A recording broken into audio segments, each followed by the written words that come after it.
बातमी पुण्यातून आहे। पुण्याच्या येरवडा मनोरुग्णालयामध्ये स्वच्छता कंत्राटासंदर्भात गंभीर प्रकार समोर आलेला आहे। स्वच्छता सेवा देणाऱ्या संस्थेला रुग्णालय प्रशासनानं नोटीस पाठवलेली आहे।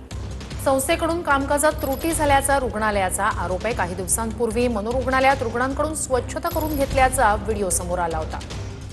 याचमुळे रुग्णालयाची प्रतिमा मलिन झाल्याचंही नोटिशीमध्ये नमूद करण्यात आलेलं आहे। नक्की याच्यामागची सत्यता काय आहे? खरंच रुग्णांना साफसफाई करायला लावली होती का?